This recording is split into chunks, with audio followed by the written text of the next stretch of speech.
नमस्कार दोस्तों, मैं गोपाल सिंह राठौड़ प्लिंथ सिविल्स के प्लेटफॉर्म पर एक बार वापस आपके सामने हाजिर हुआ हूँ। अपनी हिस्ट्री की सीरीज चल रही है और हिस्ट्री में अभी तक अपन ने स्टोन एज पूरा पढ़ लिया है, उसके बाद में सिंधु घाटी सभ्यता पूरा पढ़ लिया है। आज अपन उसके बाद का टॉपिक वैदिक सभ्यता स्टार्ट करेंगे। और जैसा कि मैंने पिछली क्लास में आपसे कहा था कि किसी भी सब्जेक्ट को पूर्ण तरीके से अच्छे से याद करने के लिए उसका रिवीजन ज़रूरी होता है, और उसी के मद्देनज़र में रखते हुए वैदिक सभ्यता अपन स्टार्ट करते हैं। उससे पहले स्टोन एज और सिंधु घाटी सभ्यता की मुख्य मुख्य बातें एक बार अपन रिवाइज कर लेंगे। तो चले शुरू करते हैं। अपन ने देखा था कि सबसे पहले वर्गीकरण किया था थॉम्पसन ने। स्टोन एज का 3 भागों में वर्गीकरण किया था, जिसमें 3 भाग थे: पूरा पाषाण काल, मध्य पाषाण काल और नव पाषाण काल। इंग्लिश में पेलियोलिथिक एज, मीजोलिथिक एज और न्यूलिथिक एज।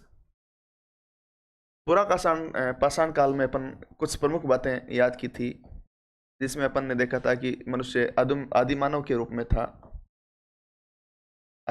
रूप में था। उसके अलावा अपन ने देखा था गुफाओं में रहता था। गुफाओं में रहता था तो अपन ने देखा था कि ये कच्चा मांस खा के जीवित रहता था। उसके अलावा अपन देखा था इस टाइम पे बर्फ युगीन सभ्यता चल रही थी, बर्फ युग चल रहा था। और अपन ने ये बात भी की थी कि पूरा पाषाण काल खत्म होते होते बर्फ युग का अंत भी हो रहा था। इसके अलावा एक सबसे बड़ी डिस्कवरी जो मानव इतिहास की कही जाती है, इस टाइम पे इन्होंने फायर का आविष्कार कर लिया था। एक चीज अपन ने और देखी थी कि ये लोग बड़े पत्थरों से जानवरों का शिकार करते थे। एक और अपन ने इम्पोर्टेंट यहाँ पे चीज देखी थी, चित्रकला का ज्ञान इनको हो गया था, चित्र बनाना सीख लिए थे। और इसके अपन ने जो साक्ष्य देखे थे वो भीमबेटका की गुफाओं में देखे थे।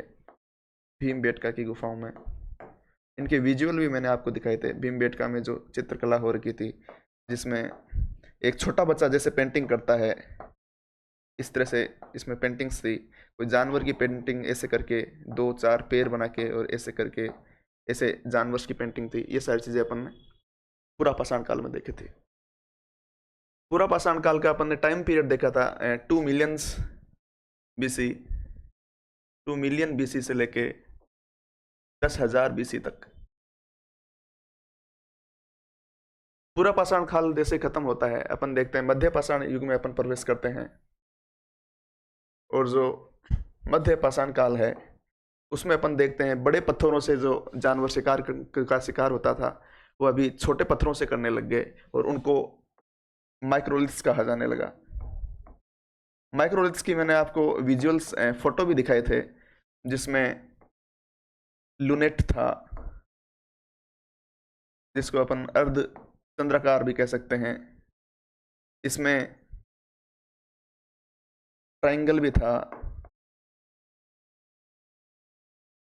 जिसको त्रिकोण अपन कह सकते हैं। इस तरह से छोटे छोटे पत्थर थे जिनकी साइज 1 से लेके 7 सेंटीमीटर या 8 सेंटीमीटर या 1 से लेके 5 सेंटीमीटर ये इनकी साइज हुआ करती थी। और अपन ने इस टाइम पे देखा था कि जो मानव है थोड़ा सा और सभ्य हुआ था, और उसने इसके अलावा पशुपालन भी स्टार्ट कर दिया था। और मैंने आपको बताया था कि आजकल भी पशुपालन में जैसे लोग कुत्ते को घर के वफादार के रूप में पालते हैं, तो उसी टाइम पे भी सबसे पहला जो इनका जानवर पशुपालन के रूप में प्रयुक्त किया गया वो कुत्ते को किया गया। ये की मुख्य मुख्य बातें थी। इस टाइम पे मैक्रोलिथ्स को अपन ने स्टोरी बनाई थी कि लकड़ी के आगे लगाने में स्टार्ट कर दिया था, और इस तरह से धनुष का आविष्कार भी हो गया था। मैं इसके टाइम पीरियड की बात करूं तो हम यहाँ पे पढ़ रहे थे कि इसका टाइम पीरियड 10,000 बीसी से लेके 8,000 बीसी तक था। ये अपन ने मध्य पाषाण काल के बारे में बात की थी। इसके बाद में नव पाषाण काल आया था। तो नव पाषाण काल में सबसे बड़ा एक आविष्कार अपन ने देखा था, जो ऐसा माना जाता है मानव सभ्यता का दूसरा सबसे बड़ा आविष्कार, वो अपन ने देखा व्हील का आविष्कार हो गया था दोस्तों। पहिए का आविष्कार हो गया था, पहिया डिस्कवर्ड हो गया था। हम देख रहे थे कि जिस तरह से पर्यावरणीय परिस्थितियां बदल रही थी, जिस तरह से बहुत ज़्यादा पौधे विकसित हो रहे थे, पशु की अनेक प्रजातियां बन रही थी, इस समय इन्होंने कृषि का आविष्कार भी कर लिया था दोस्तों। इन्होंने कृषि करना आरंभ कर दिया था। और चूंकि कृषि करना इन्होंने आरंभ कर दिया था, तो कृषि करने के लिए स्थायित्व जरूरी होता है, वहां पे रुकना जरूरी होता है। तो इस टाइम पर इस समुदाय में रहने लग गए थे। जो पहले घुमंतु थे वो अर्ध घुमंतु हुए और धीरे धीरे एक छोटा समुदाय बनाने लग गए। इस तरह से इनमें स्थायित्व आ गया था दोस्तों।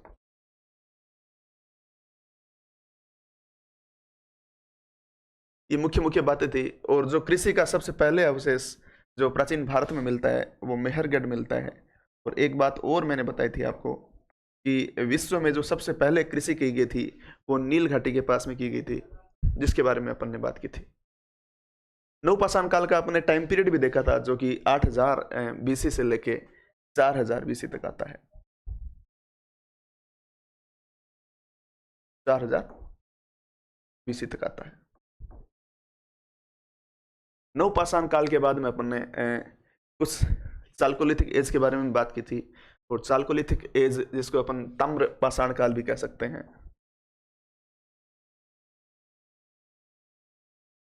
ताम्र पाषाण काल, ये लगभग अपन ने बात की थी 6,000 बीसी से 1,500 बीसी तक। कई जगह 4,000 बीसी लिखा हुआ था। इसमें अपन ने देखा कि समुदाय थोड़ा सा और विकसित हुआ, कृषि थोड़ी सी और विकसित हुई। और चूंकि ताम्र पाषाण काल है, तो तांबे के और पत्थरों के औजार मिलकर बनने लगे थे, इसलिए इस पे तांबा का आविष्कार भी हो गया था। मैंने एक बात और बताई थी कि तांबा का आविष्कार पहले क्यों हुआ था और लोहे का आविष्कार बाद में क्यों हुआ था, जो कि आज अपन पढ़ेंगे लोहे के आविष्कार के बारे में, जो कि 1,000 बीसी के आसपास वैदिक सभ्यता के समय हुआ था। अपने कहा था कि इसका गलनांक लो होता है, इसका गलनांक उच्च होता है। ये पर्यावरण में शुद्ध अवस्था में मिलता है, ये शुद्ध अवस्था में नहीं बल्कि अयस्क की अवस्था में मिलता है। ये दो रीजन मैंने आपको बताया था जो मुख्यतः इनमें डिफरेंस पैदा करते हैं। ताम्र पाषाण काल की जो बातें हैं उसको मिला दें, स्टोन एज में पूरा पाषाण काल, मध्य पाषाण काल और नव पाषाण काल, चालकोलिथिक एज, ये चारों मिलाकर अपन ने बात की थी कि इनके कोई लिखित साक्ष्य उपलब्ध नहीं है। और जिन चीज़ों के लिखित साक्ष्य उपलब्ध नहीं है और ओनली एक्सकेवेशन के थ्रू या फिर किसी पत्थर पे कुछ लिखा हुआ है, जैसे रॉक पेंटिंग जो अपन ने पूरा पाषाण काल में बात की, तो इस तरह के जो साक्ष्य मिलते हैं, इन साक्ष्यों को अपन क्योंकि पढ़ नहीं पाए हैं, इसलिए ये प्री हिस्ट्री कहलाती है। हिस्ट्री को भी 3 भागों में डिवाइड किया गया है। एक प्री हिस्ट्री जिसको प्राग ऐतिहासिक काल कहते हैं, एक प्रोटो हिस्ट्री जिसको आद्य ऐतिहासिक काल कहते हैं, और एक हिस्ट्री जिसको ऐतिहासिक काल कहते हैं। प्री हिस्ट्री जैसे मैंने आपको बताया गया, शुरुआत के 4 काल है वो प्री हिस्ट्री में अपन पढ़ते हैं, क्योंकि इनके लिखित साक्ष्य उपलब्ध नहीं है। उसके बाद में प्रोटो हिस्ट्री पढ़ते हैं, और प्रोटो हिस्ट्री उसको इसीलिए कहते हैं क्योंकि प्रोटो हिस्ट्री का लिखित साक्ष्य उपलब्ध है लेकिन उसको पढ़ा नहीं गया है। और उसमें अपन ने देखा था कि सिंधु घाटी सभ्यता आती है। तो अपन अब प्रोटो हिस्ट्री मीन्स आद्य ऐतिहासिक काल के बारे में बात करेंगे। चलिए शुरू करते हैं। सिंधु घाटी सभ्यता, सिंधु घाटी सभ्यता, अपन इसमें कुछ बात करेंगे। सबसे पहले अपन देखेंगे इसकी भौगोलिक स्थिति क्या थी। भौगोलिक स्थिति की मैं बात करूं तो भारत का नॉर्थ वेस्टर्न साइड है, जहाँ पे सिंधु नदी जिसका जहाँ से जाती है, उसके आसपास ये सभ्यता विकसित हुई थी, इसलिए इसको सिंधु घाटी सभ्यता भी कहते हैं। इसके 3-4 नाम और है। एक इसको ब्रोंज एज भी कहते हैं, कांस्य युगीन सभ्यता भी कहते हैं। और वो मैंने आपको बताया था कि उस टाइम पर तांबे और टिन को मिलाकर एक धातु कांस्य का निर्माण हो गया था। और उस टाइम पर कांस्य के बहुत सारे अपन को औजार मिलते हैं, कांस्य की बहुत सारी मूर्तियाँ मिलती है, बहुत सारी मोहरें मिलती हैं, बहुत सारे खिलौने मिलते हैं। उसमें एक सबसे प्रसिद्ध जो मैंने आपको बताया था कांस्य की मूर्ति है, जो नर्तकी की है, जिसको लोस्ट वैक्स टेक्निक के माध्यम से बनाया गया है, वो सारी चीज़ें। तो अपन भौगोलिक स्थिति की बात करें तो सिंधु घाटी की सभ्यता के आसपास ब्रॉन्ज एज इसलिए कहते हैं। उसके बाद में इसको हड़प्पा सभ्यता भी कहते हैं। हड़प्पा सभ्यता कहने का प्रमुख कारण ये है कि जो सबसे पहले जिस साइट के बारे में किसी को पता लगा था, जॉन मार्शल जो उस टाइम पर थे उनको, तो जॉन मार्शल चार्ल्स मेसन, जिनको 1826 में उसके बारे में सबसे पहले पता लगा था, और उन्होंने बाद में एक मैगजीन में उसको डिस्कवर किया था। तो सबसे पहले उसका सभ्यता में जिस साइट का पता लगा था, उस साइट के नाम पर इसका नाम रख दिया गया, इसलिए इसको हड़प्पा सभ्यता भी कहते हैं। इसके अलावा इसको एक स्तूप सभ्यता भी कहते हैं। स्तूप क्यों कहते हैं कि कनिष्क का यहाँ पे एक स्तूप मिला है जिसे उसने बनाया था, तो कनिष्क के स्तूप बनने के कारण इसको स्तूप सभ्यता भी कहते हैं। इस तरह से खूब सारे इसके नाम है। मैं इसके अलावा भौगोलिक स्थिति की बात करूं तो भौगोलिक स्थिति सिंधु घाट में, जैसे ये इंडिया अपन लेके चले,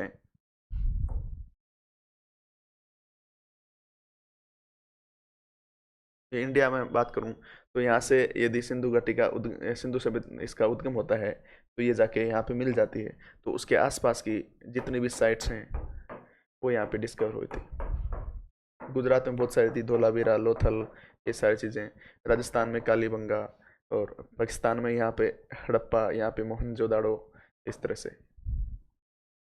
अब इसका मैं डिवाइडेशन ऐसे करूँ तो आपको बताऊँ मैं कि यहाँ पे जो सबसे ईस्ट का पार्ट है, वहाँ पे अपन ने पढ़ा था कि आलमगीरपुर नाम की एक साइट मिली है, जो कि यूपी में है, मेरठ। अपने वेस्ट की बात की थी तो वेस्ट में अपन ने पढ़ा था एक सूत का गेंडोर नाम की एक जगह थी, सूत का गेंडोर नाम की एक जगह थी जो कि बलूचिस्तान में है। यहाँ पे अपन ने एक दाइमाबाद पढ़ा था जो कि महाराष्ट्र में है, और यहाँ पे अपन ने एक मंडा पढ़ा था जो कि जम्मू कश्मीर में है। भौगोलिक स्थिति की बात की तो मैंने आपको बताया था कि विश्व की सबसे बड़ी क्षेत्रफल के हिसाब से सभ्यता है, और इसका मैंने एरिया बताया था एग्जैक्टली 12,99,600 किलोमीटर स्क्वायर बताया था, और इसका लगभग याद करने के लिए अपन 13 लाख मान लेते हैं। ये इसकी भौगोलिक स्थिति हो गई। भौगोलिक स्थिति के बाद में अपन पढ़ेंगे कि यहाँ पे समाज कैसा था, सामाजिक स्थिति, धर्म कैसा था, धार्मिक स्थिति,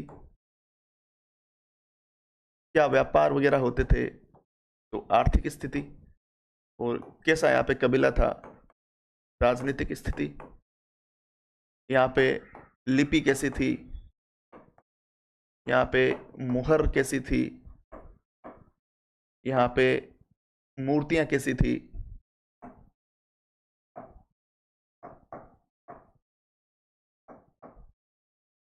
ये सारी चीजें अपन यहाँ पे पढ़ेंगे। समाज अपन देखते हैं तो अपन पाते हैं कि मातृ देवी की मूर्तियां, मृण मूर्तियां बहुत ज्यादा मिलती है, तो मातृ सत्तात्मक समाज था। प्रकृतिवाद की पूजा करते थे।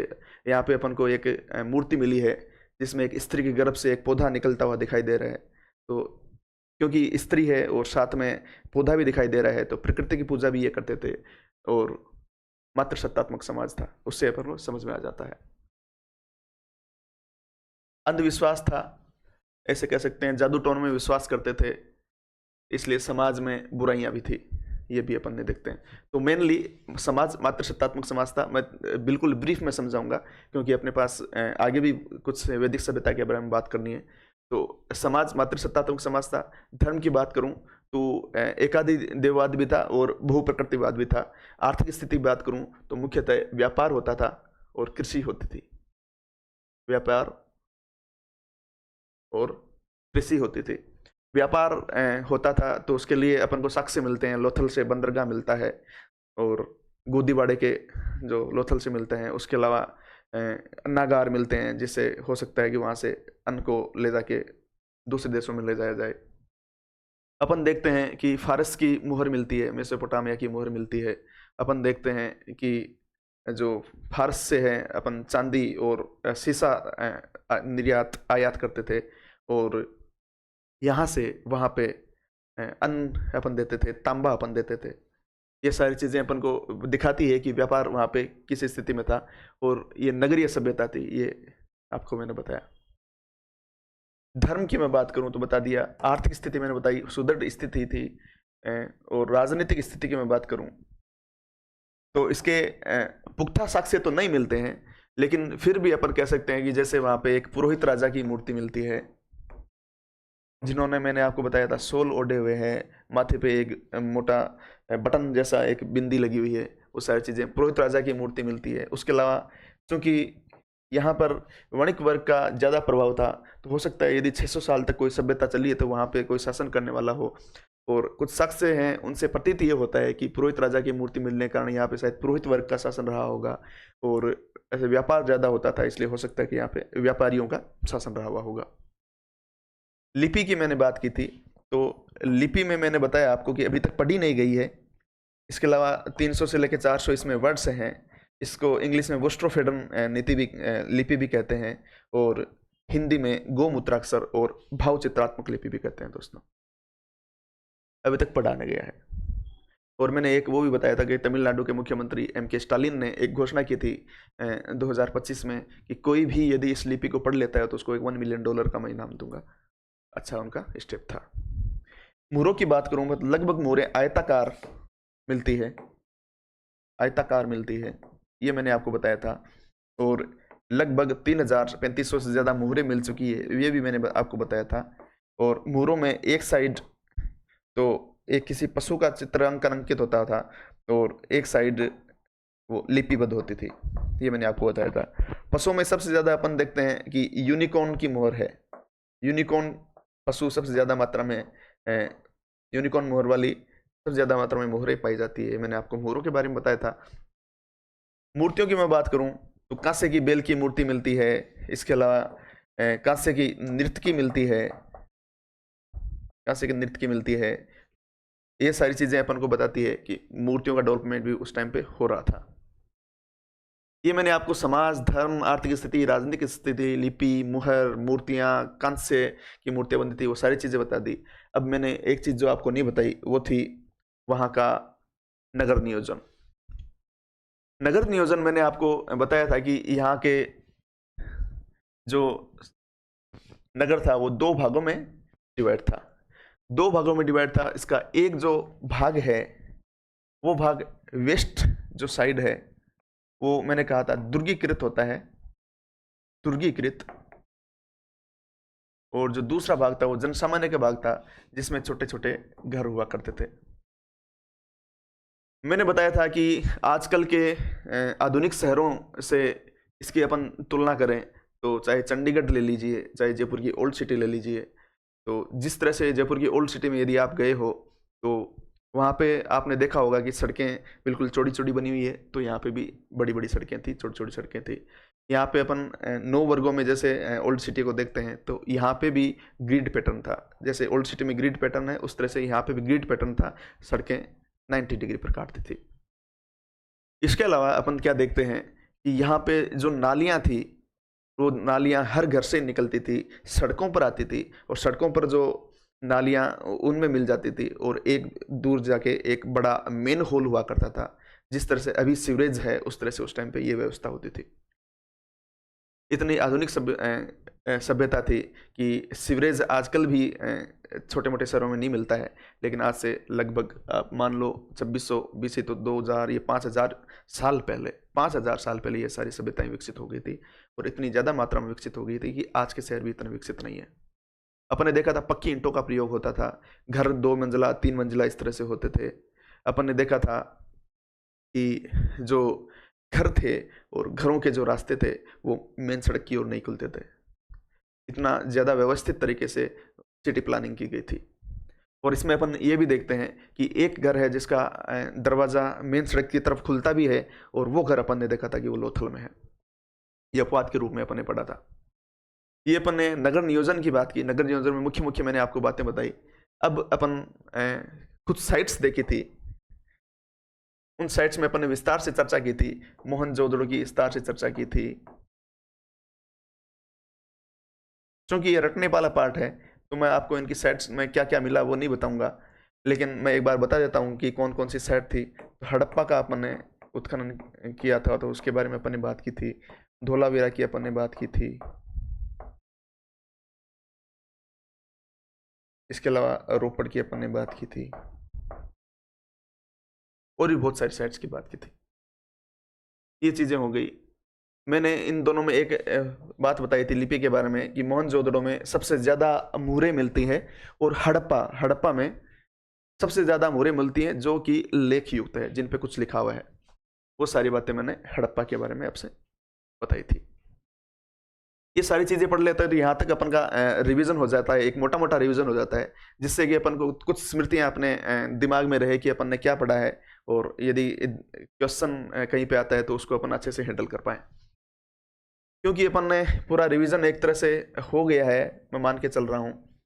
तो इसके आगे अपन आज का टॉपिक है वो स्टार्ट करेंगे, वैदिक सभ्यता।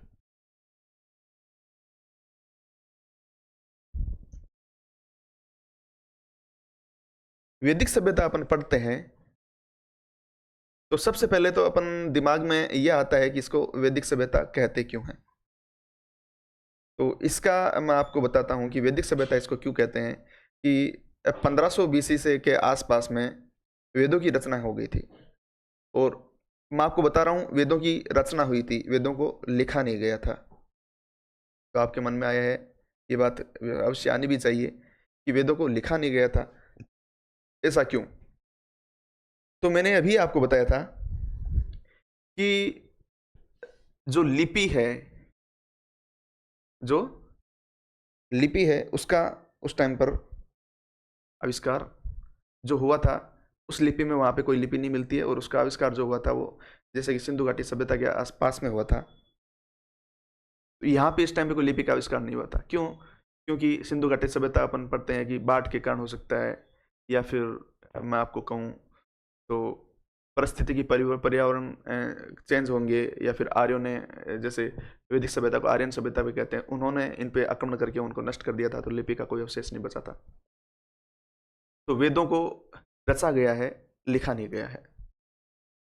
वेदों को ऐसा बोलते हैं कि वेदों को लिखने वाले कृष्ण द्वैपायन वेद व्यास थे। तो बाद में एक बात दिमाग में ये भी आती है, इतने सारे वेद हैं, 4 तो वेद हैं, उसके बाद में उनके ब्राह्मण है, उपनिषद है, वो इतनी सारी चीज़ें क्या कृष्ण द्वैपायन वेद व्यास ने लिखी होगी। तो इसके बारे में विवेकानंद कहते हैं कि जो वेद व्यास है वो एक नहीं बल्कि एक बड़े समूह के रूप में, एक बड़ा एक समूह था जो कि वेद व्यास के नाम से जाना जाता था। फिर ये सारी चीज़ें हो गई। तो वैदिक सभ्यता अपन पढ़ रहे हैं, तो मैंने बताया आपको वैदिक सभ्यता इसको क्यों कहते हैं, क्योंकि इस टाइम पे वेदों की रचना हुई थी और यहाँ के लोग वेदों के अनुसार अपना जीवन यापन करते थे। वैदिक सभ्यता अपन पढ़ते हैं तो वैदिक सभ्यता को दोस्तों 2 पार्ट में डिवाइड किया गया है। वैदिक सभ्यता 2 भागों में विभक्त है। वैदिक सभ्यता वैदिक सभ्यता 2 भागों में विभक्त है, जिसमें पहला है पूर्व वैदिक काल। पूर्व वैदिक काल, इसकी मैं आपको टाइम पीरियड बताऊं तो ये 1500 बीसी से लेके 600 बीसी तक आता है दोस्तों।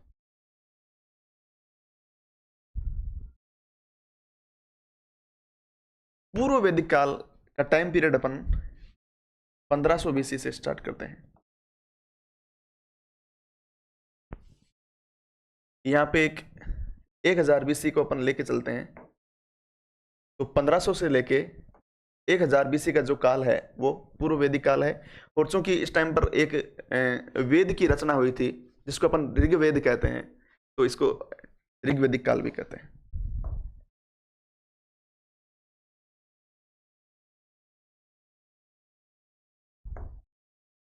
इसको ऋग्वेदिक काल भी कहते हैं। 1000 बीसी से लोहे का आविष्कार हो गया था, इसलिए लोह युगीन सभ्यता, इसके आगे वाली सभ्यता को अपन कह सकते हैं।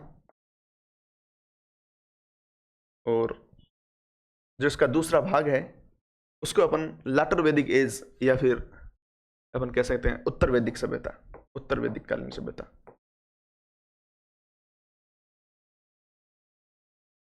उत्तर वैदिक कालीन सभ्यता जो कि 1000 बीसी से लेके 6000 बीसी 600 बीसी तक। वैदिक काल, वैदिक सभ्यता क्यों कहते हैं या वैदिक संस्कृति क्यों कहते हैं? पूर्व वैदिक काल मैंने आपको बताया उस टाइम ऋग्वेद की रचना हुई थी, तो उत्तर वैदिक काल में 3 वेद और रचे गए थे दोस्तों, जिसमें यजुर्वेद, जिसमें सामवेद और जो चौथा है उसको अपन बोलते हैं अथर्ववेद।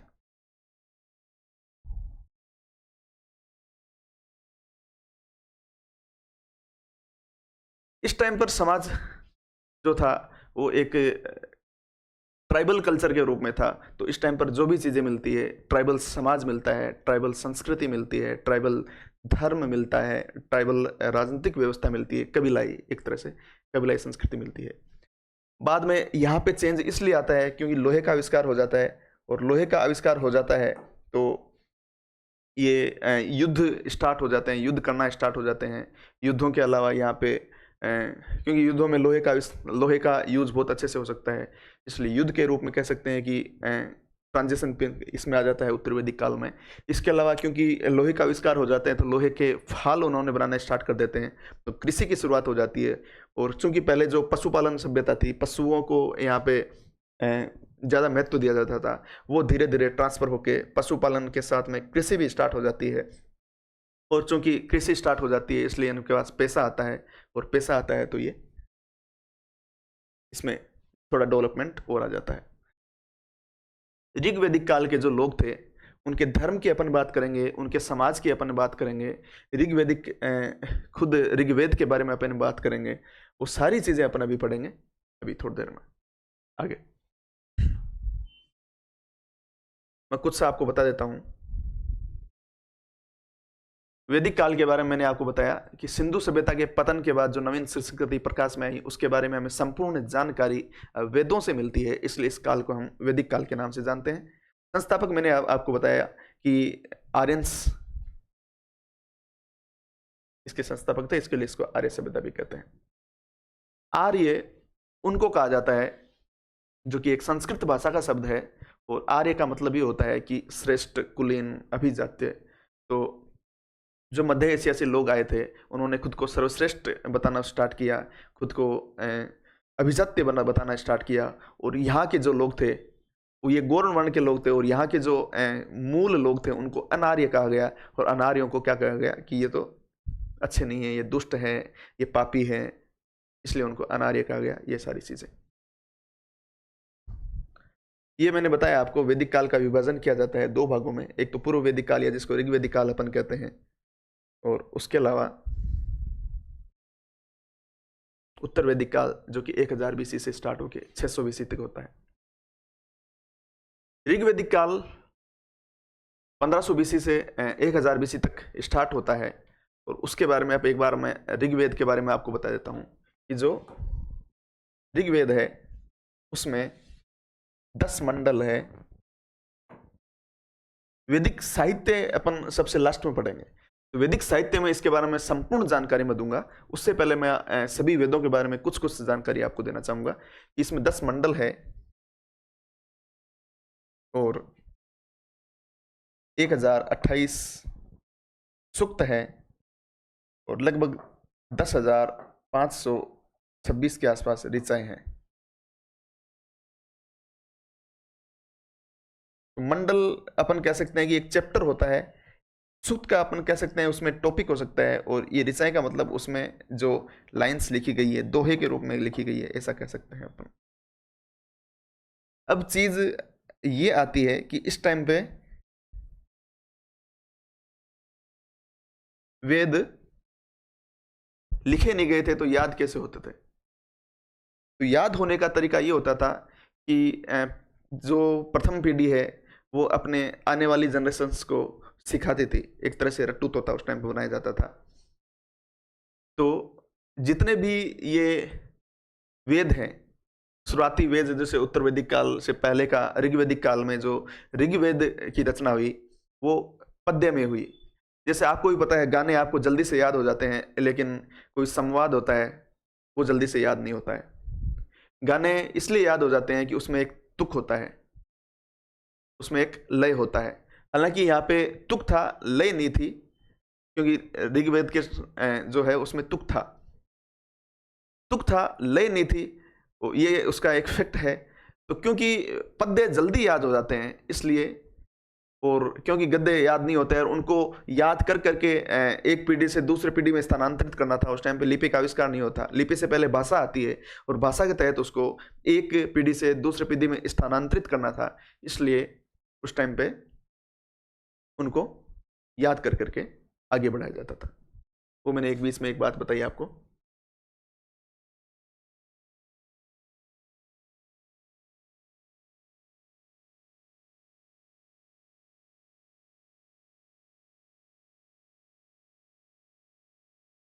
एक ये है कि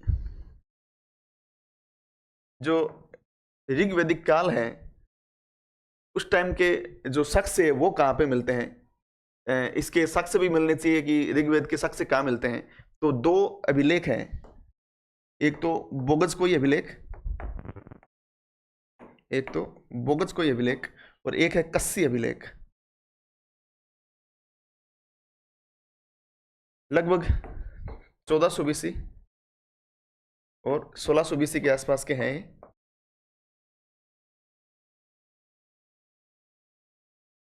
एक मैक्स मुलर ने कहा ये मध्य भारत से आए थे। ये सबसे बड़ा इनका प्रमाण माना जाता है, सबसे मजबूत प्रमाण माना जाता है कि जो आर्य वो मध्य एशिया से आए थे। और उसके प्रमाण कहाँ से मिलते हैं, एक बोगज कोई नाम से अभिलेख है जो कि ईरान का है। और इस अभिलेख में, बोगज कोई अभिलेख में, जिस तरह से यहाँ पे प्रमुख देवता जैसे वरुण है, इंद्र है, ये चीजें हैं, तो उसमें भी इन देवताओं का वर्णन किया गया था। और उसमें वरुण, इंद्र, मित्र और नासत्य, ये चार देवताओं का वर्णन किया गया था। और चूंकि इनके धार्मिक देवता यही हैं और इनके भी धार्मिक देवता यही हैं, तो अपन मान के चल सकते हैं कि एक संस्कृति कहीं से उठ के आती है और दूसरी जगह जाती है तो अपने देवताओं के नाम उन्होंने समान रखे। इस तरह से अपन कह सकते हैं कि जो ये काल है वो मध्य भारत से आया था और यहाँ पे ये जो लोग हैं स्थापित हो गए थे।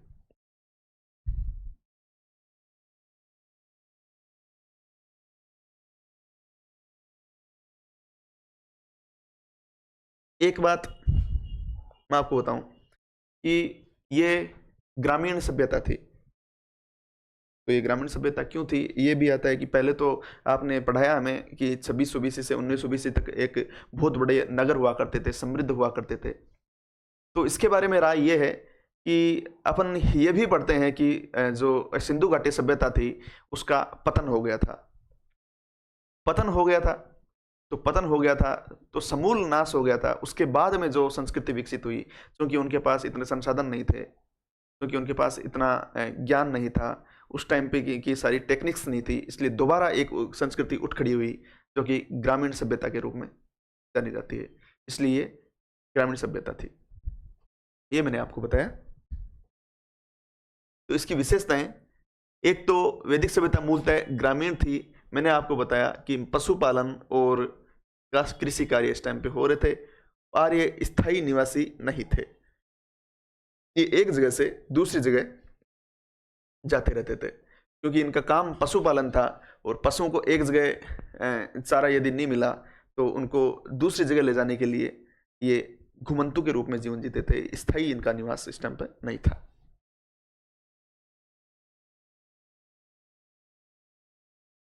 ये सबसे पहले मध्य भारत से आए तो इन्होंने जो सिंधु के आसपास का जो इलाका है, सिंधु की ट्रिब्यूटरी जी हैं, जैसे 5 नदियां हैं, रावी, सतलज, ये 5 नदियाँ, उसके साथ में सिंधु और घग्गर, इन 7 नदियों के आसपास रहे, इसलिए जो इनका प्रारंभिक निवास स्थल माना जाता है वो इन 7 नदियों के आसपास का माना जाता है। और इन 7 नदियों के नाम पर अपन कह सकते हैं सप्त सिंधु प्रदेश।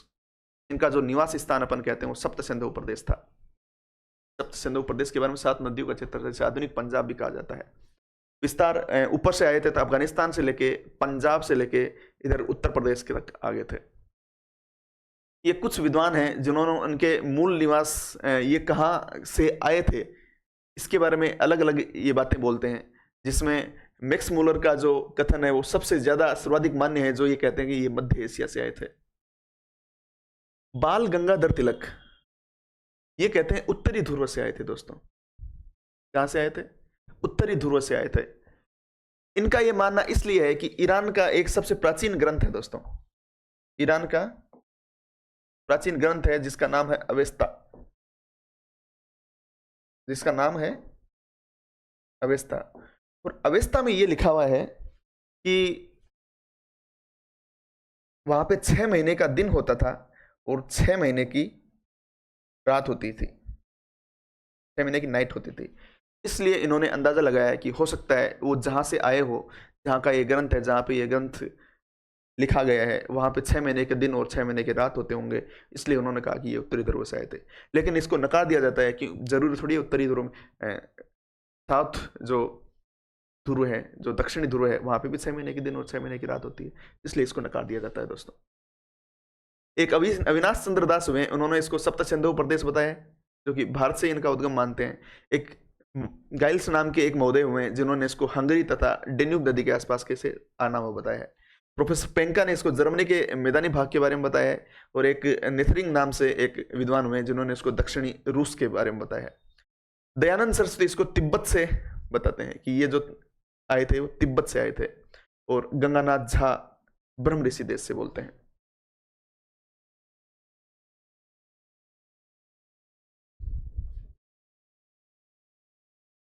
ये सारी चीजें हो गई।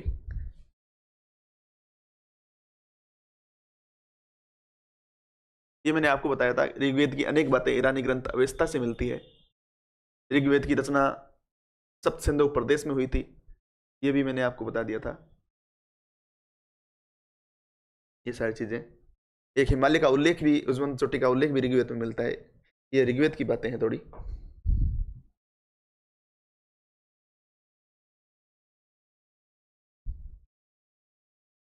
यहाँ की जो सबसे, ये कुछ बातें मैं लिख के लाया हूँ कि ऋग्वेद में किसके बारे में सबसे ज्यादा उल्लेख किया गया, किसका कितनी बार उल्लेख किया गया, किसके बारे में कितने सूक्त आते हैं, वो सभी चीजें हैं।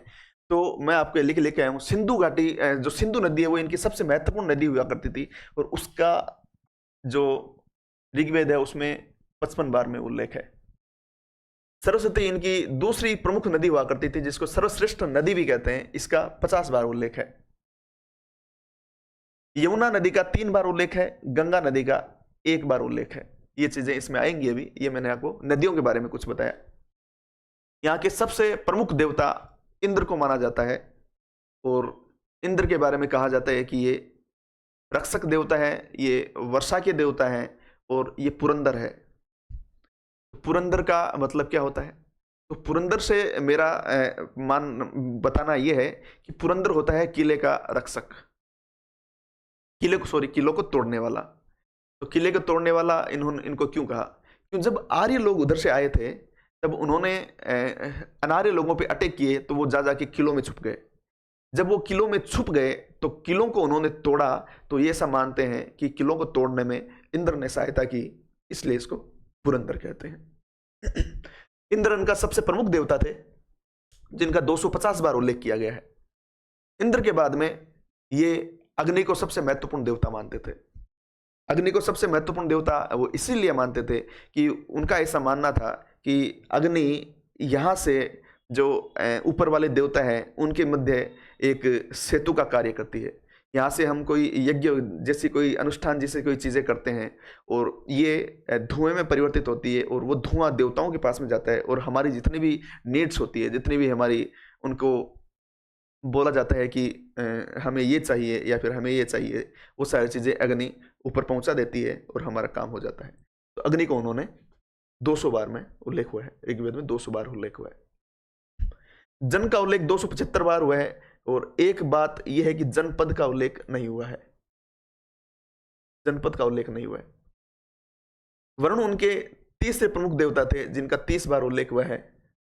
वरुण को समुद्र के देवता भी कहा जाता है, और उसके अलावा संसार को चलाने वाला, पूरे संसार को जो चलाना है, ऋतु का निर्धारण है, वो वरुण करते थे। उसके अलावा मैं आपको मोटा मोटा बता देता हूं कि विष का 171 बार उल्लेख हुआ है, पिता का 335 बार उल्लेख हुआ है, माता का 234 बार उल्लेख हुआ है, ब्राह्मण 15 बार, शूद्र 1 बार उल्लेख हुआ है। सभा, समिति और विदत, इस टाइम पे 3 प्रमुख संस्थाएं होती थी। सभा के बारे में थोड़ी देर में आपको बताऊंगा, समिति और विदत के बारे में बताऊंगा। विदत में सभी लोग होते थे, सभा में भी अच्छे जो ग्रामीण के, जैसे ग्रामीण लोग हैं, तो एक गांव में जैसे एक संस्था है तो वो सभा होती थी, और उस सभा में उस गांव के सभी लोग होते थे। तो सभा का उल्लेख 8 बार हुआ है। उसके अलावा समिति का उल्लेख 9 बार हुआ है, और विदत का उल्लेख 122 बार हुआ है। तो ऐसा माना जा सकता है कि यहाँ के जो विदत थी वो सबसे महत्वपूर्ण संस्था थी। विदत में सभी लोग होते थे, समिति में श्रेष्ठ लोग होते थे, और समिति का और सभा का काम ये होता था कि जो आगे चल यहाँ पे कि कबीले के जो सरदार है उसको चुनना, और इसकी बात को वो टाल भी नहीं सकते थे। सभा का उल्लेख 8 बार हुआ है, समिति का 9 बार और विदत का 122 बार, गंगा का 1 बार, यमुना का 3 बार, राजा का 1 बार, सोम का 144 बार। सोम को प्रकृति के देवता, जंगल के देवता भी कहते थे, क्योंकि वनस्पति के देवता भी कहते थे, और क्योंकि उस टाइम पे वनस्पति बहुत ज्यादा इंपॉर्टेंट थी पशुओं के खाने के लिए, खुद को कंदमूल खाने के लिए, वो सारी चीजें। तो सोम भी उस टाइम पे एक महत्वपूर्ण 4 नंबर पे सबसे महत्वपूर्ण देवता हुआ करते थे। सोम एक पेरस का भी देवता माना जाते हैं, कि एक पेरस मादक पदार्थ होता था, उनका भी जो देवता है सोम हुआ करते थे। गाय इस टाइम पर सबसे महत्वपूर्ण हो गई थी, तो गाय का उल्लेख 176 है, और गाय को जो मारता है उसको गवेषणा कहा जाता था, और गाय को अघन्या कहा गया था। अघन्या मतलब है तो यह न मारने योग्य। गण का उल्लेख 46 बार हुआ है, विष्णु का 100 बार, और पृथ्वी का 1 बार उल्लेख हुआ है। ये मैंने एक बार मोटा मोटा आपको बताया कि किस देवता का या फिर किस नदी का, किस गांव की सभा, समिति, विदत, इनका कितनी बार ऋग्वेद में उल्लेख हुआ है। अपन आगे स्टार्ट करते हैं। जब अपन आगे चलते हैं तो मैं कुछ आपके लिए फैक्ट्स लेके आया हूं कि विंसन जो है वो सरस्वती नदी का विलुप्ति का स्थान था, जो कि मरुस्थल में, जो अपन ने अभी पढ़ते हैं कि सरस्वती नदी जो विलुप्त हो चुकी है, घग्गर जो हाकड़ा क्षेत्र था उसके वाली जो नदी है वो विंसन नदी के बारे में।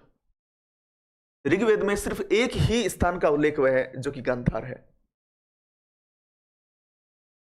एक ही जगह का उल्लेख हुआ है जो गांधार है, जो कि नॉर्थ में आता है। नदियों का उल्लेख मैंने आपको बता रहा था, नदी किसका कितना क्या उल्लेख हुआ है, तो 10वें मंडल में नदी सूक्त में इसका उल्लेख हुआ है। राजनीतिक व्यवस्था अपन ने सिंधु घाटी सभ्यता में पढ़ा था कि वहां पे मात्र सत्तात्मक समाज था, और यहाँ पे आते आते मात्र सत्तात्मक समाज वो खत्म होके बीच में ट्रांजिशन पीरियड आया 200-250 साल का, जिसमें कुछ भी नहीं हो रहा था। उसके बाद में जो सभ्यता स्टार्ट हुई, वैदिक सभ्यता, उसमें जो समाज आया वो पितृसत्तात्मक समाज था। हालांकि महिलाओं की स्थिति खराब नहीं थी, उनको सभा में भाग लेने का अधिकार था, उनको विदत में भाग लेने का अधिकार था, उनको शिक्षा का अधिकार था, लेकिन जो राजनीतिक व्यवस्था होती थी उसमें जो पितृसत्तात्मक समाज हुआ करता था। तो यहाँ पे पितृसत्तात्मक समाज था। मैंने आपको कहा था ट्राइबल्स यहाँ पे कम्युनिटी थी, तो कबीलाई समुदाय यहाँ पे हुआ करता था। राजतंत्र का प्रचलन यहाँ पे स्टार्ट हो गया था, और शुरुआत में जो कबीले का प्रधान होता था, वो कबीले का प्रधान जमीन का मालिक नहीं हुआ करता था। कबीले का प्रधान का काम ये होता था कि वहां की गायों की रक्षा करना, मुख्यतः गायों की रक्षा करता था, इसलिए वो एक रक्षक के रूप में हुआ करता था। ये धीरे धीरे अपन उत्तर वैदिक काल में जाएंगे तो अपन देखेंगे कि वो इसको अपना आनुवंशिक अधिकार मान लेगा, और लोगों से कर लेना, जिस इस समय जो बलि के रूप में स्वेच्छा से कर दिया जाता था जिससे कि वो गायों की रक्षा कर सके, वो धीरे धीरे राजा उसको अपना आनुवंशिक अधिकार मान लेगा, और जो कर है उसको लेना स्टार्ट कर देगा। प्रारंभ में राजा निर्वाचित होता था, बाद में वंशानुगत हो गया, ये मैंने आपको बताया था। ऋग्वेद में अपन पढ़ते हैं तो आर्यों के 5 कबीलों के नाम आते हैं जो कि मुख्यतः होते थे, जिसको पंचजन कहा जाता था। ये 5 और अन थे जिनको कहते थे अन आर्य। ये 5 और वो 5 मिलकर 10 राज हुए थे, और इन्होंने राजा जो भरत हैं उनके साथ में लड़ाई की थी, जिसको अपन दशराज युद्ध के बारे में या दशराज्य युद्ध के बारे में भी उसके लिए कहते हैं। वो 5 कबीले थे अनु, द्रुहे, पुरु, तुर्वस और यदु। इसके साथ में 5 अन आर्य भी थे। ये दोनों मैंने बताया आपको 10 राजा हो गए थे। यहां पे राजनीतिक व्यवस्था कैसी थी, तो सबसे जो छोटी इकाई होती थी उसको इकाई, सबसे छोटा जो परिवार में, जैसे एक परिवार है तो उस परिवार को कहा जाता था इकाई। इकाई के बाद में जैसे एक गांव में अपन व्यवस्था देखते हैं कि सबसे पहले परिवार होता है, परिवार के बाद में एक समाज आता है, समाज के बाद में एक ग्राम बनता है, बहुत सारे ग्राम मिलकर एक तहसील का निर्माण करते हैं, और बहुत सारे तहसील मिलकर एक डिस्ट्रिक्ट का, जिला का निर्माण करते हैं, और बहुत सारे जिले मिलकर एक राज्य का निर्माण करते हैं। इसी तरह से यहाँ पे परिवार के रूप में इकाई अपन देखते हैं, समाज के रूप में अपन कुल देखते हैं, गांव के रूप में यहाँ पे भी अपन ग्रामणी देखते हैं, और ग्राम के बाद तहसील के रूप में अपन यहाँ पे विस देखते हैं, और उसके बाद में राज्य के डिस्ट्रिक्ट के रूप में अपन जन देखते हैं, और उसके बाद में एक बड़ा जो राज्य बनता है उसके बारे में अपन देखते हैं राष्ट्र। ये सारी चीजें। तो कुल का जो प्रधान हुआ करता था उसको कुलप कहते थे, ग्राम के प्रधान को ग्रामणी कहते थे, विस के प्रधान को विस्पति कहते थे, जन के प्रधान को जनस्य कहते थे, और इसके बाद में जिसका अब मैं उल्लेख करूंगा राष्ट्र, तो राष्ट्र के जो प्रधान है उसको गोपा या फिर राजन ये भी कहते थे। ये सारी चीजें राजनीतिक व्यवस्था में। मंत्री परिषद हुआ करती थी, तो मंत्री परिषद में ये ग्रामणी, विस्पति, ये सारी चीजें जो अभी मैंने बताई वो भी हुआ करती थी। तो वहां पे राजा होता था, महिषी होता था, पुरोहित होता था प्रमुख जो कि वंशानुगत होता था, ग्रामणी मैंने बताया, युवराज जो इनका लड़का हुआ करता था, सेनानी जो रक्षा का कार्य किया करता था, संग्रहिता जो संग्रहण का काम करता, पालागल मित्र को कहा जाता है, जो बलि का बंटवारा करता था उसको भागदूत कहते थे, सूत जो राजा का सारथी हुआ करता था, सता जो रक्षक हुआ करता था, और जो एक पासे का खेल जिसमें निपुण हुआ करता था, खेलने वाला हुआ करता था, स्वाप कहते थे। ये मंत्री परिषद हुआ करते। इसके बाद में अपन आगे चलते हैं तो अपन देखते हैं कि और अधिकारी तो गोचर भूमि का प्रमुख जिसको अपन बोल सकते हैं वो वाजपति हुआ करता था। एक न्यायाधीश के बारे में अपन देखते हैं, प्रश्न विनाक हुआ करता था, और गुप्तचर है उसको स्पष्ट कहा करते थे। दोस्तों संस्थाओं की मैं बात कर रहा था, तो सभा की बात करता हूं सबसे पहले। तो सभा कुलीन व श्रेष्ठ लोगों का समूह था, जो एक गांव, एक छोटा समूह हुआ करता था जिसमें कुछ ही लोग हुआ करते थे। इसका 8 बार उल्लेख है मैंने बताया। समिति, तो इसमें बहुत लोग हुआ करते थे, और जनसाधारण की संस्था इसको कहा जाता था। और ये क्वेश्चन कई बार आता है कि समिति का जो प्रमुख हुआ करता था उसको ईशान कहते थे, समिति के प्रमुख को ईशान कहा करते थे, और ये बहुत पावरफुल हुआ करती थी। विदत सबसे बड़ी संस्था होती थी जिसका 122 बार उल्लेख भी किया गया है, और ये सबसे प्राचीन संस्था भी होती थी। सभा और विदत में महिलाओं को भाग लेने का अधिकार था, महिलाओं को भाग लेने का अधिकार था सभा और विदत में, सभा और विदत में।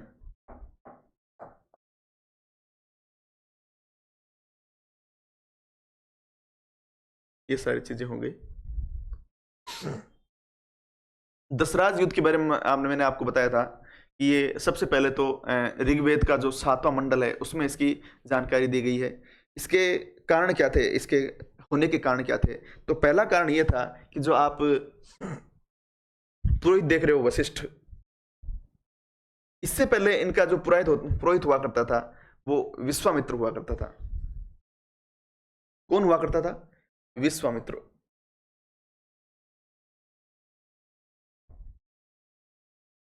इस विश्वामित्र को हटाकर जो राजा सुदास थे जो कि त्रित्सु वंश के थे, उन्होंने क्या किया कि वशिष्ठ को अपना पुरोहित बना लिया। तो इन्होंने मन में एक बदले की भावना थी कि मैं किस तरह से इनको हराऊं। तो इन्होंने 5 + 5 10 राजाओं का एक समूह बनाया, इनको ऊपर अटैक किया। पहला कारण ये है। और दूसरा कारण जो सर्वमान्य कारण एक माना जा सकता है कि ये रावी नदी के तट पे हुआ था, और ऐसा माना जाता है कि रावी नदी का जो पानी है उस टाइम पे जो परशुनी नदी के नाम से जानी जाती थी, उस पानी पर अधिकार करने के लिए इनके बीच में युद्ध हुआ था। राजा ए जो है सुदास था, जिसको भरत वंश का था वो। और चूंकि भारत के बारे में अपन कहा जाता है कि भारत का नाम कहाँ से पड़ा, तो एक धारणा ये भी है कि भारत का नाम इस भरत कबीले के कारण ही पड़ा था। यहाँ का पुरोहित वशिष्ठ था और जनजाति भरती, जो कि विजयी रहे थे। इनमें मैंने आपको बताया था पक्ष बी में 10 जनजातियां थी, 10 कबीले थे, जिसमें 5 आर्य, तो वो मैंने थोड़ी देर पहले बताया था कि अनु, द्रिहु, पुरु, यदु और तुर्वस थे, और 5 अन आर्य थे दोस्तों, जिसमें अलीन, पख्त, भलानस, शिव, विषाणिन और पुरोहित इनका था विश्वामित्र। इसमें ये होता ये है कि ये जीत जाते हैं। ये दशराज युद्ध के बारे में कारण मैंने आपको बता दिया, कारण परुष नदी का पानी।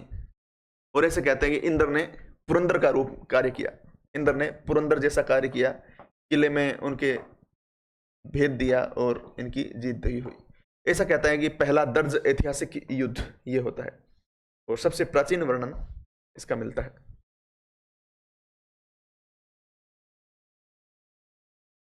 अभी तक अपन ने सामान्य बातें कर रहे थे ऋग्वेद के बारे में।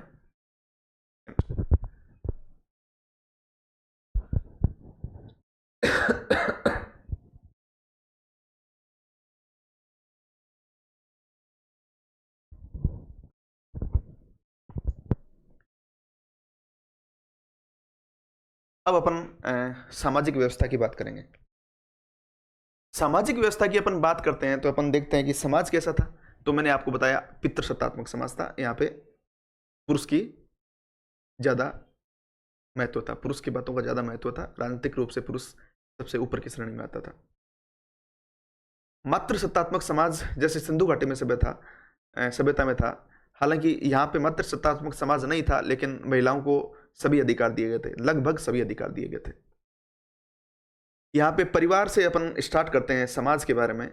तो परिवार में जो मुखिया हुआ करता था, एक पुरुष हुआ करता था जिसको कुलप कहते थे। कुल का जो मुखिया, समाज का जो मुखिया, वो कुलप कहलाता था।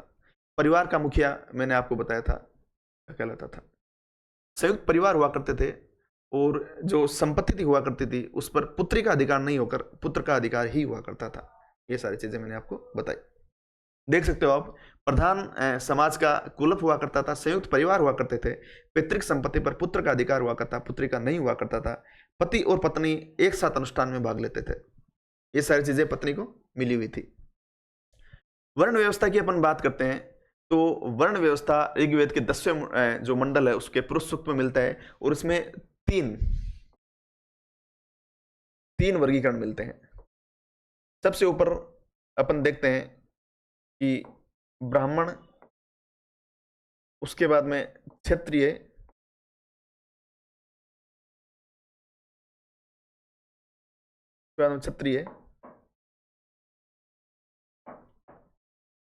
और उसके बाद में अपन देखते हैं कि इस टाइम पे वैश्य हुआ करते थे। शूद्र का उल्लेख यहाँ पे नहीं है, ये हुआ करते थे। ऐसे कहते हैं कि ब्राह्मण है वो परम ब्रह्मा प्रजापति उसके मुख से उत्पन्न हुए हैं, क्षत्रिय उसकी भुजाओं से उत्पन्न हुए हैं, और वैश्य उसकी जांग से उत्पन्न हुए हैं। और बाद में शूद्र आता है, उसके बारे में कहते हैं वो पैरों से उत्पन्न हुए हैं। वो सारी चीजें प्रारंभ में 3 वर्ण थे, जैसे कि मैंने आपको बताया प्रारंभ में 3 ही वर्ण थे। अंत में 10वें मंडल में शूद्र का उल्लेख हुआ है। ब्राह्मण, क्षत्रिय, वैश्य और शूद्र। इस टाइम पे वर्ण व्यवस्था थी। वर्ण व्यवस्था यहाँ पे किस चीज कैसे थी कि यहाँ पे वर्ण व्यवस्था काम के आधार पे थी, न कि उसके वंश के आधार पर। लेकिन धीरे धीरे अपन ऋग्वेदिक काल से उत्तर वैदिक काल में जाते हैं तो ये जो वर्ण व्यवस्था है वो वंशानुगत हो जाती है, और उस टाइम पे कार्य का विभाजन वंश के आधार पे होता है। इस टाइम पर एक ऋग्वेद में एक प्रसंग मिलता है कि एक व्यक्ति कहता है कि मेरे पिता भेषज हैं, मेरे पिता भेषज हैं, मैं जो है वो शिक्षा का काम करता हूं, और मेरी जो माता है वो चक्की पीसती है। इस तरह से अपन क्या देखते हैं कि मेरे पिता भेषज हैं, मतलब वो मैं व्यापार का काम करता हूँ, मेरी माता चक्की पीसती है। तो इस तरह से 3 वर्ग हो गए, जिसमें एक वर्ग हो गया कि शिक्षा का काम कर रहा है तो ब्राह्मण हो गया, एक में व्यापार का काम कर रहा है तो व्यापारी वणिक हो गया, फिर वैश्य हो गया, और एक काम जो हो रहा है वो उसका हो गया जिसको कह सकते हैं अपन शूद्र। ये सारी चीजें।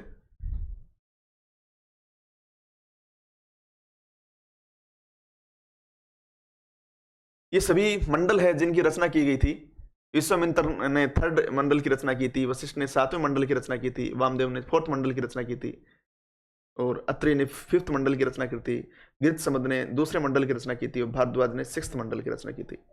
8वां मंडल कण्व ऋषि और अंगिरस ऋषि ने समर्पित किया, तो इन्होंने इसकी रचना की थी, और 9वें मंडल को सोम देवता ने रचना की थी। विवाह की बात करूं तो इस टाइम पर बाल विवाह नहीं होते थे, इस टाइम पर विधवा विवाह होते थे, नियोग प्रथा थी। नियोग प्रथा क्या होती थी?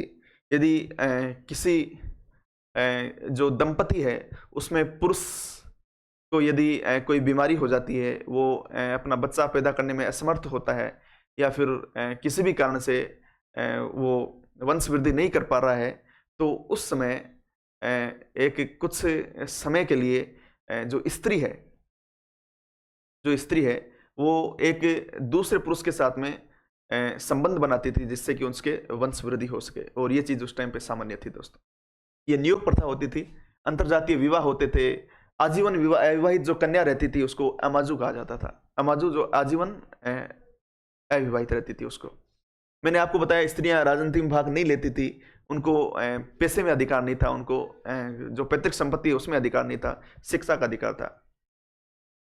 पुत्री का जो उपनयन संस्कार है वो होता था, पुत्री का उपनयन संस्कार भी होता था, यज्ञ करने का अधिकार भी होता था। प्रमुख विदेशियों की अपन बात देखते हैं तो अपने नाम सुने होंगे, लोपा मुद्रा, सिक्ता, अपाला और ईश्वरा। इनको ऋषि कहा जाता था। जो शिक्षा ग्रहण करती थी, जो विद्वान होती थी, उनको ऋषि कहा जाता, और गुरुकुल पद्धति और मौखिक शिक्षा दी जाती थी। इस टाइम पे दास प्रथा भी प्रचलित थी, शाकाहारी भी खाते थे और विशेष अवसरों पर मांसाहार का सेवन भी करते थे। मैंने कहा पेय के रूप में इस टाइम पे सोमरस होती थी। गाय को न मारने योग्य अघन्या कहा जाता था। इस टाइम पे वस्त्र के 3 प्रकार थे, जिसमें अपन कह सकते हैं कि एक वस्त्र का नाम था नीवी, एक था वासस, एक अधिवासस। नीवी होता था जो कि अधो वस्त्र हुआ करता था, एक वासस हुआ था जो ऊपरी वस्त्र हुआ करता था, एक अधिवासस हुआ करता था जो ओढ़नी होता था। नीवी अधो वस्त्र मतलब कमर से नीचे पहने जाने वाला वस्त्र, वासस जो कि कमर के ऊपर पहने जाने वाला वस्त्र, और अधिवासस जो ओढ़नी, या जिसको अपन चुंदरी, या फिर इसको अपन और भी कई नामों से जानते हैं, लुगड़ी होगी जिस तरह से, वो सारी चीजें। बहुपत्नी प्रथा का प्रचलन था। बहुपत्नी प्रथा इस टाइम पे चल रही थी। एक यहाँ पे प्रसंग आता है कि मरुतों ने रोदसी को मिलकर भोगा। मरुतों ने रोदसी को मिलकर भोगा। एक आता है अश्विनी कुमारों की पत्नी सूर्या थी। अश्विनी कुमारों की जो पत्नी थी वो सूर्या थी। ये दिखाते हैं कि इस टाइम पे बहुपत्नी प्रथा या बहुपति प्रथा भी होती थी। जुए में हारे व्यक्ति को पत्नियों से पीड़ित कहा जाता, और वधु को दहेज कहते थे। ये मुख्यतः नॉर्मल बातें। इस टाइम पर अनुलोम और प्रतिलोम विवाह भी होते थे। माता के नाम पर पुत्रों का नामकरण भी किया जाता था। जिस तरह से एक नाम अपन को मामते मिलता है, मामते नाम से एक प्रसंग होता है जो कि माता के नाम पर उसका नाम रखा गया था। यहाँ पे एक जुड़वा भाई बहन यम और यमी की कथा का वर्णन मिलता है। जुड़वा भाई बहन यम और यमी की कथा, इसके बारे में मैं बताऊं आपको। यम और यमी सूर्य के पुत्र और पुत्री हुआ करते थे, और ऐसा माना जाता है कि इस धरती पर प्रथम पुरुष और प्रथम महिला थी, और यम और यमी ही थे। अपन ये स्टोरी अभी सुनेंगे तो आप ये पाओगे कि उस टाइम पे नैतिक शिक्षा कितनी ज़्यादा वैदिक साहित्य में या फिर ऋग्वेद में दी हुई है। तो हुआ यूँ था, यम और यमी में से यमी ने कहा यम को कि हम अपन आपस में शादी कर लेते हैं। क्यों कर लेते हैं? क्योंकि पृथ्वी पर कोई जीवन नहीं है, और पृथ्वी पर वंश वृद्धि करने के लिए जरूरी है कि अपन आपस में शादी कर लें। क्योंकि ये जुड़वा भाई बहन थे तो यम इससे मना कर देता है। यम जो मृत्यु के देवता जिनको अपने कहते हैं, यम इस चीज से मना कर देता है। यम कहता है कि आप मेरी बहन हो, वो भी जुड़वा बहन हो, तो नैतिकता ये नहीं कहती है कि हम आपस में शादी करें और उसके बाद में वंश वृद्धि करें। यमी रुष्ट हो जाती है तो यम उसको मनाता है। यम कहता है कि ये जो अपना कृत्य होगा ये बहुत ही अनैतिक कृत्य होगा और इस कृत्य को स्वयं भगवान भी एक्सेप्ट नहीं करेंगे। इस तरह से ये छोटा सा प्रसंग है जिसमें यमी बहुत ज्यादा क्रोधित हो जाती है और यम उनको नैतिकता की शिक्षा देते हैं। ये यम और यमी की एक छोटी सी कहानी है जिसमें एक बहन अपने जुड़ो भाई से ही कहती है कि जो पृथ्वी है उस पर वंश वृद्धि करने के लिए जरूरी है कि हम आपस में शादी करें, और यम उससे नकार देता है। ये यम और यमी की एक छोटी सी कहानी है। ये मैंने आपको दान में जो भूमि है वो नहीं दी जाती थी, दास और दासियां होती थी। एक ये लोगों को आर्य बनाने के लिए विश्वामित्र ने गायत्री मंत्र की रचना की थी, और गायत्री मंत्र के बारे में बात, आर्थिक स्थिति अपन बात करते हैं तो गाय का अभी थोड़ी देर पहले पढ़ा था अपन ने, 174 बार उल्लेख है। ऋग्वेद में गाय और घोड़े की इतनी चर्चा है कि ऋग्वेदिक आर्यों को मुख्य रूप से पशुचारक और पालक कहा जा सकता है। गाय ही सबसे उत्तम धन हुआ करता था, ये अपन ने बात की।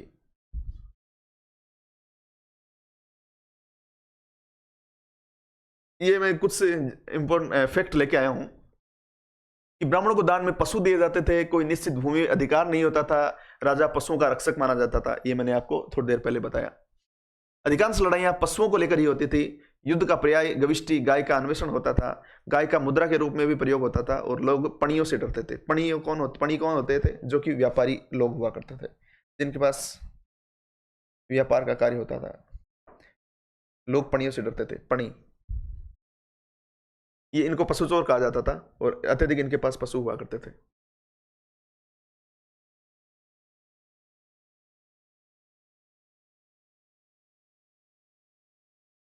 ठीक है, आज की क्लास में अपन इतना ही पढ़ेंगे। इसके आगे की बातें अपन कल की क्लास में करेंगे। जब तक के लिए धन्यवाद, शुक्रिया इस प्लेटफॉर्म पे आने के लिए। और इसी तरह से मैं पूरी हिस्ट्री यहाँ पे कवर करूंगा। एंशिएंट हिस्ट्री अभी चल रही है, उसके बाद में मॉडर्न हिस्ट्री, और उसके बाद में उसके बाद मिडाइवल हिस्ट्री, उसके बाद में मॉडर्न हिस्ट्री कवर करूंगा। और उसके अलावा हमारे चैनल पर प्रीलिम्स के लिए अलग से कुछ टॉपिक्स लाए जाएंगे, मेंस के लिए कुछ अलग से टॉपिक्स लिए जाएंगे, और इंटरव्यू प्रोग्राम के लिए कुछ अलग से टॉपिक लिए जाएंगे। मेरे साइड में एक प्लेलिस्ट चल रही है जिसमें मैं आईआर के टॉपिक्स कवर कर रहा हूँ, जिसमें वेनेजुएलन क्राइसिस और ईरान प्रोटेस्ट के बारे में बातें हो चुकी है। इसमें मैं इसके आगे मैं ग्रीनलैंड का जो मुद्दा है वो लाने वाला हूँ, सोमालीलैंड का जो मुद्दा है वो लाने वाला हूँ, चीन चाइना और जो वियतनाम के बीच में जो कुछ हो रहा है उसके बारे में कवर करने वाला हूँ। भारत बांग्लादेश हो या फिर मणिपुर का मुद्दा हो, सारी चीज़ें यहाँ पे लाई जाएंगी, तो विस्तार से यहाँ पे समझाई जाएंगी। यदि आप हमारे चैनल पे नए हो तो प्लीज़ इसको सब्सक्राइब कीजिए, लाइक और शेयर कीजिए। धन्यवाद। जय हिंद।